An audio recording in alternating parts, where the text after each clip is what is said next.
Всем hi! Sizlar bilan birga Indoneziyaga letayt qilamiz. Umumiy parvoz 36 soat, ya'ni 3 ta reys edi, lekin bizning yetib kelishimiz 40 soatdan, ya'ni 4 ta пересадка bo'ldi. Xullas, Urumchida, Xitoyda, Jakartada va Surabayada bo'ldi. Shunaqa katta aeroportda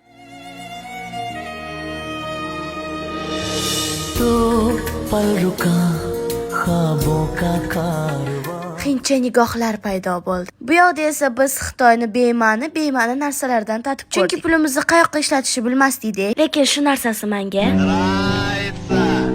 pulimizni quritib, yana samolyotga yo'l oldik. Sayohatimiz Jakartaga. Qiyin registratsiyalardan o'tib, Jakartaga yetib keldik. Eng qiyini endi boshlandi, sababi aeroportda 12 soat keyingi reysimizni kutishimiz kerak. Biz buni ham uddaladik. Endi navbat keyingi reysga. Bu reysimizni videoga olish esimdan chiqib qolibdi. To'g'ri tushuninglar, uyqu siradim. Bu esa bizani Indoneziyada kutib olgan birinchi muxlisimiz. Keyin esa Sofiani bilan ko'rishdik. Ular aytdilarki, manzilga yetish uchun yana bitta reysga chiqish kerak ekan. Yo'l yurib, mo'l yurib, gostinitsaga yetib keldik. Bizga esa xayrli tun, sizlarga xayrli kun. Goodbye. Dildoraning ertaklari o'z nihoyasiga